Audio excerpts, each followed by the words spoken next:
And here we are, once again, the very special, very illustrious weekly Drive Time Thursday Q&As. King of Chaos here, the boss man, Joey B. He's going right ahead and sharing it, and right off the bat, why don't you do the same thing? Why don't you share this? Bring more people to the party. Bring them all in. Let's all jump in this together. Let's see some questions. Let's see some comments.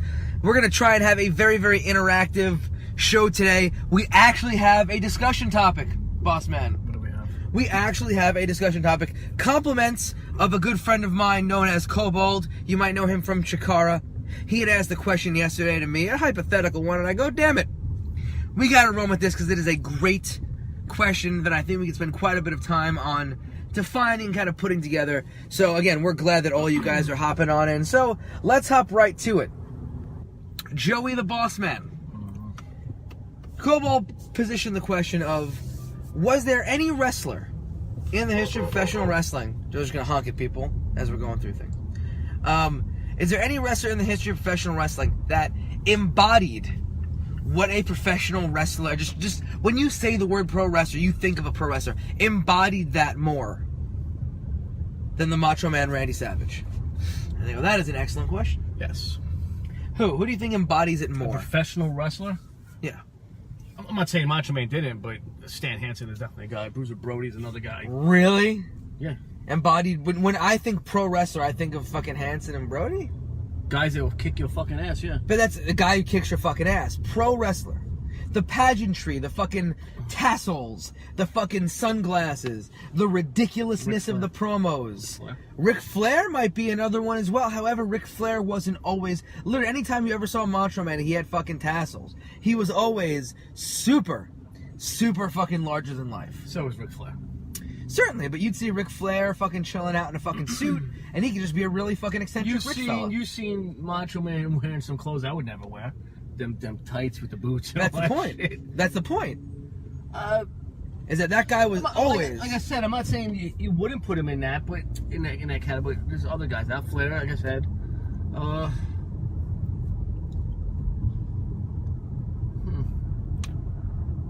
Eddie Gilbert was another guy that had some wild outfits. I'm not talking about wild outfits. I'm talking about literally had the whole package, just like, this guy is a fucking wrestler. What about Hogan? Hogan was like a walking billboard. What certainly was a walking billboard, but again, Hogan could walk down the street, and you're just like, that's just a very large human being. Macho Man was never not without fucking glasses and tassels. That guy was so much, Jack says El Muskie. El Muskie is something else. I don't know if he fucking embodies a wrestler. He embodies something, though. You just sprung this on me. Right, but that's kind of, it was sprung on me yesterday. I didn't think about it either. But holy smokes, that is an excellent question. I think, when you think of like someone who doesn't know what fucking pro wrestling is, they only know fucking every stereotype of it. Mm-hmm. Hogan and Macho, 100%. Yelling, screaming, fucking wrestler voice. Those guys invented the fucking wrestler voice. Honestly. Who else was doing that? That wrestler voice that everybody fucking does in promos, the fucking habit that you have to break on like every student. You see one of those.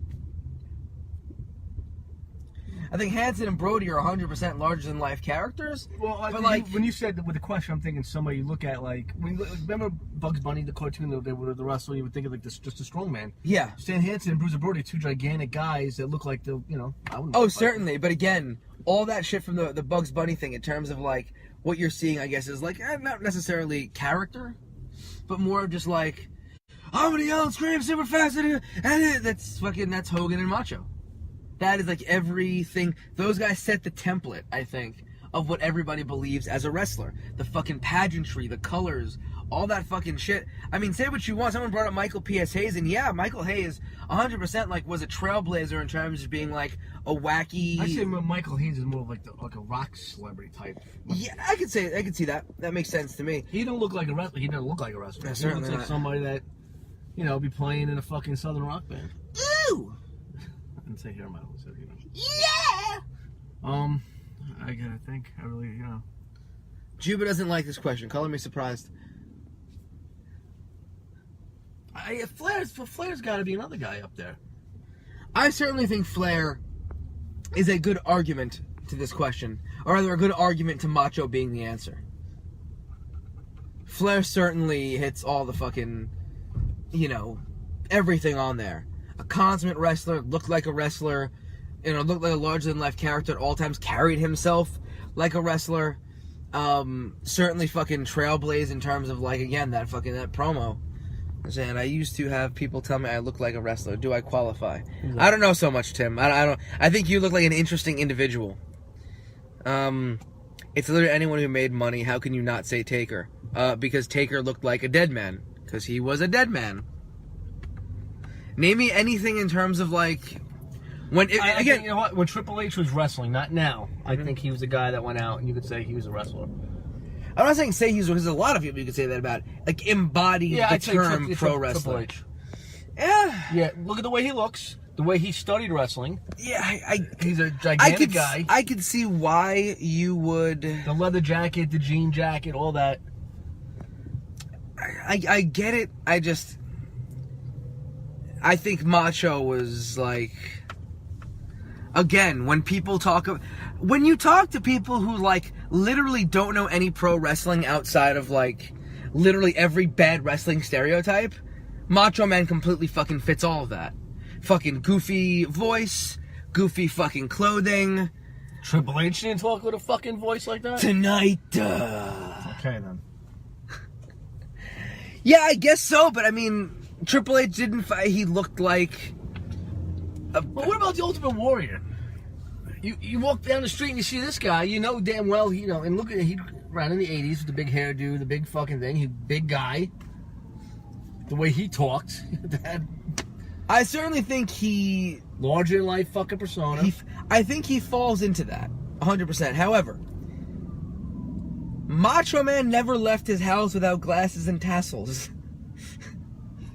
Look at all. When he did leave his house, he made sure Elizabeth was locked up. Yeah, look, Elizabeth up. Yeah, I gotta keep her in the closet. Yeah, can't have anybody looking at Elizabeth. Yeah.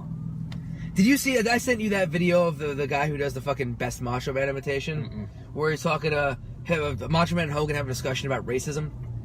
And he's, dude, it's the funniest. If you guys aren't familiar, Dan Soder, he's a comedian who literally does the best ever Macho Man Randy Savage impression.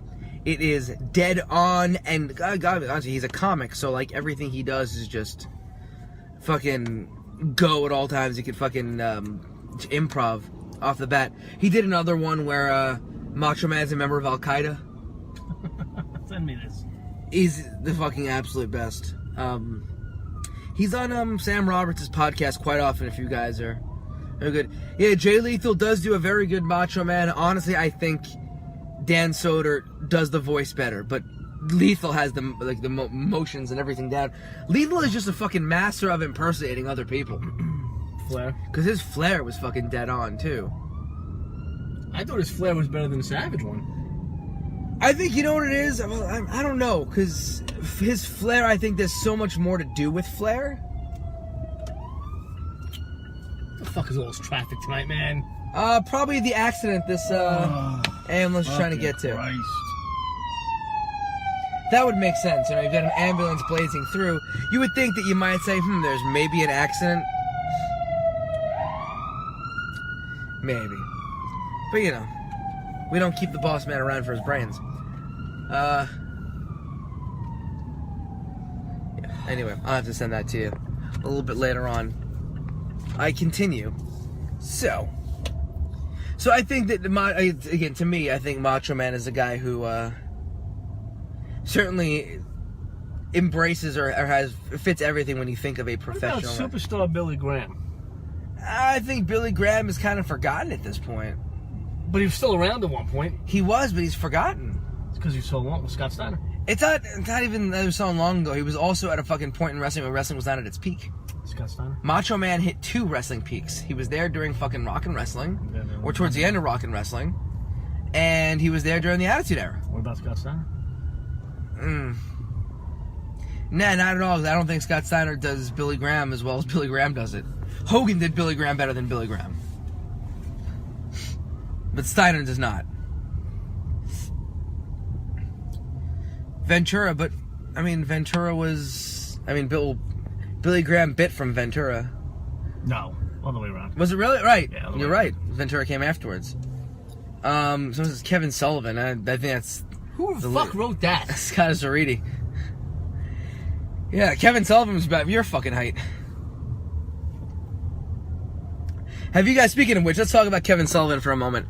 And I'm sure everybody, what does it matter when they wrestled? Well, Drew, but I don't know if you've been listening. I know listening's not your fucking strong suit.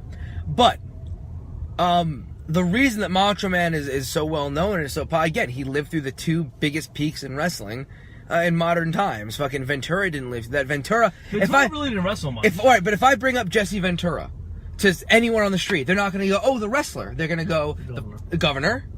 Or they're gonna go the fucking guy from Predator. Conspiracy theorist. Oh, fucking whack job, baby. But that's that. Superstar Billy Graham wasn't fucking around at a time where wrestling was at its peak, so people don't bring him up. Certainly noticeable, but like... Well, we have a student that's never even heard of Sensational Sherry or ever seen a Macho Man match. It's a clown. Well, maybe in a few years that people will say the same thing you're saying about Billy Graham. Yeah. It's certainly possible. But Billy Graham, I mean, Billy Graham's heyday was in the late 70s. Right. I honestly, I couldn't tell you any Billy Graham matches I've watched. I know I've seen a few, but I can't name it. But I was never much a fan of Bruno. Dusty. So I was never much a fan of Bruno. I didn't say, first of all, again, Juba, not listening. I didn't say looking at a guy. I said embodies what it is. You can look at him and say that's a pro wrestler, but there's other things that go on because, again, Joe mentioned Bruiser Brody. You're gonna look at him and go, that's a pro wrestler. But Brody, again, like doesn't embody when I think of a professional wrestler. Again, Macho never left his house without fucking glasses and tassels. Macho also wasn't a big guy, so you know. He's still a pretty big fella. Height-wise, he wasn't that tall. Tall enough. And he wasn't as big as, well, maybe in 88 he was.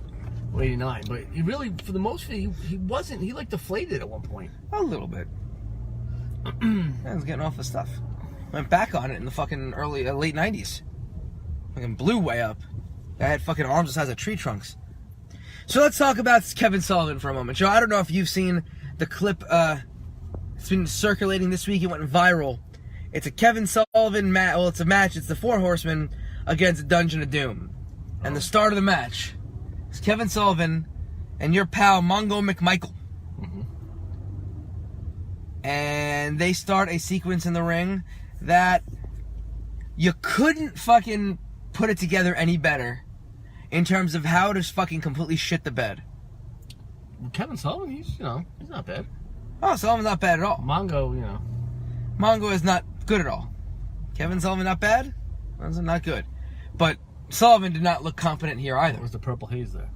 No, this is fucking Dungeon of Doom, you jerk.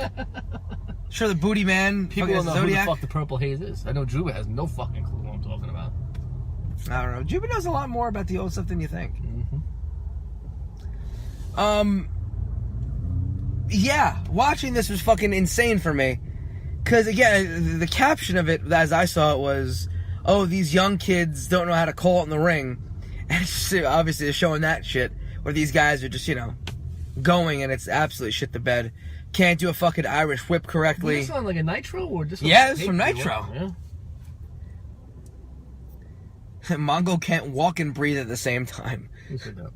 Scott Sorini. What's people saying on it? Well, they were throwing ideas at us, but there was nothing like super great. I got Candy Graham for Mongo. Love me some Kevin Sullivan. The Governor, the Navy SEAL, the commentator, not for wrestling. Yeah, certainly, I'd agree with that. Color commentator here. Gorilla. I like them two together. It was good. No, he was. I think him and Gorilla were great, but I mean, nothing's gonna beat Bobby Heenan. No, Bobby Heenan is the greatest color guy of all time. And honestly, I don't think Bobby Heenan could exist in like today's wrestling world, only because he'd be getting ripped apart for not putting the action. It's a very different product. So like Bobby was like way more about like being a douche, but also like getting himself over. He like tried getting himself over, which I think everybody would fucking eat it alive at this point, despite how fucking entertaining it was. It's my favorite thing when he had the fucking the Mexican mini battle royal, and he goes, looks like a ride at a daycare center. You think he's better than Lawler? Color commentator? Well, that's a Lawler. He's a play-by-play guy. So I think Lawler's very different. I think Lawler